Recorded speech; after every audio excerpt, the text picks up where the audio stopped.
Ottavio Piccolomini was an Italian nobleman whose military career included service as a Spanish general and then as a field marshal of the Holy Roman Empire. Early life.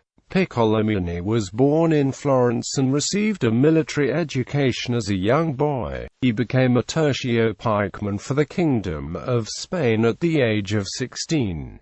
1618 saw the outbreak of the 30 Years' War. Piccolomini was appointed captain of a cavalry regiment in Bohemia, sent by the Grand Duke of Tuscany to the Emperor's army. He fought with distinction under Count Charles Bucquoy at the Battle of White Mountain in 1620 and later in Hungary. In 1624 he served for a short time again in the Spanish army and then as lieutenant colonel of Gottfried Heinrich Graf zu Pappenheim's Cuirassier regiment in the war with the Milanese. In 1627 he returned to the imperial service as colonel and captain of the personal guard of Albrecht von Wallenstein, Duke of Friedland. In this capacity Piccolomini fell into disgrace for attempting to extort money from people of Stargard in Pomerania, but his dedication and contrition saw him return to the rank of colonel of horse and foot. In 1629 his younger brother Ascanio Piccolomini was appointed Archbishop of Siena, which secured the older Piccolomini brother a position of influence in the diplomatic world. Italians were at the center of diplomacy in Europe, and this was even more so the case for a family that had seen two of its members elected to the papal throne.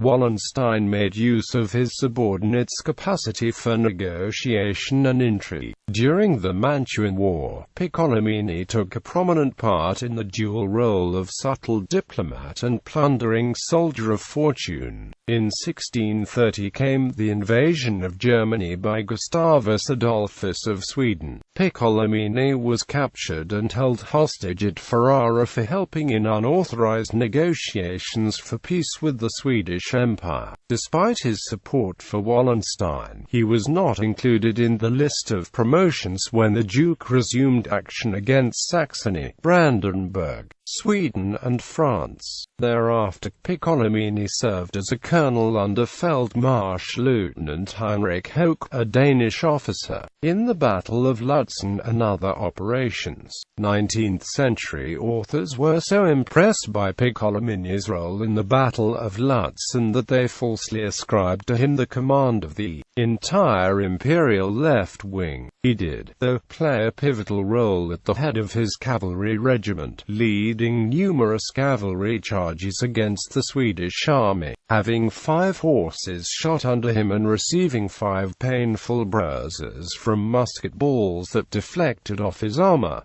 As a commanding officer, Piccolomini's efforts at Lutzen were recognized by his contemporaries too. On reading the official report of the battle, the emperor made him General Feldwachtmeister. At the same time, however, Hoch, who had played an even more crucial role in holding the imperial army together at Lutzen, was promoted to field marshal at Wallenstein's insistence, much to Piccolomini's chagrin. In the campaign of 1633, Piccolomini was appointed commander of a detachment posted at Königgrätz assigned to bar the enemy's advance from Silesia into Bohemia. In May, Wallenstein entered Silesia with the main army in an attempt to compel the electors of Brandenburg and Saxony to join the Holy Roman Empire against the Swedes. Piccolomini was with Wallenstein but disapproved of his policy and joined in the military conspiracy to oust the Duke. On January 24, 1634, Ferdinand II signed a decree dismissing Wallenstein and instructed Count Gallas and Piccolomini to determine a course of action for removing the Duke, but did not specifically demand his death. Nevertheless, the conspiracy developed into a plot to assassinate the Duke. Wallenstein was killed on the 25th of February 1634 at Kep Castle. Piccolomini's reward was his marshal's baton, 100,000 gulden, and the estate of Nashod in the Orlice Mountains in East Bohemia. Piccolomini's part in the assassination was set out in fictionalized form in Friedrich Schiller's play Wallenstein. On 5 and 6 September of that same year, Piccolomini distinguished himself at the Battle of Nordlingen. By 1635, Piccolomini was again allied with the Spanish army but complained that the laziness and caution ruined every strategy he developed. In 1638 he was made a Count of the Empire. In 1639, having won a great victory over the French, he was rewarded with elevation to the office of Privy Councillor and the Dukedom of Amalfi from King Philip IV of Spain. Following these illustrious rewards, Piccolomini had expected to be appointed as successor to Matthias Gallas.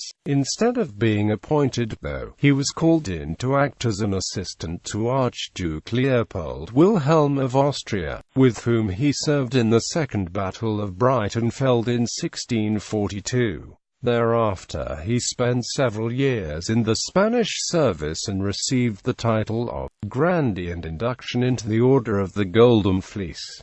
Promotion to Generalissimo. Some years later, having re-entered the imperial army, he was again disappointed with the chief command's selection of Peter Melander, Count Holzapfel. But when in 1648 Melander fell in battle at Zusmarshausen, Piccolomini was at last appointed Lieutenant General of the Emperor, and thus conducted as Generalissimo the final weary and desultory campaign of the 30 Years' War. 3 days after the commission for executing the peace had finished its laws, the Emperor addressed a letter of thanks to the Prince Piccolomini, and awarded him a gift of 114,566 gulden. Death and legacy. Piccolomini died after an accident on the 11th of August 1656.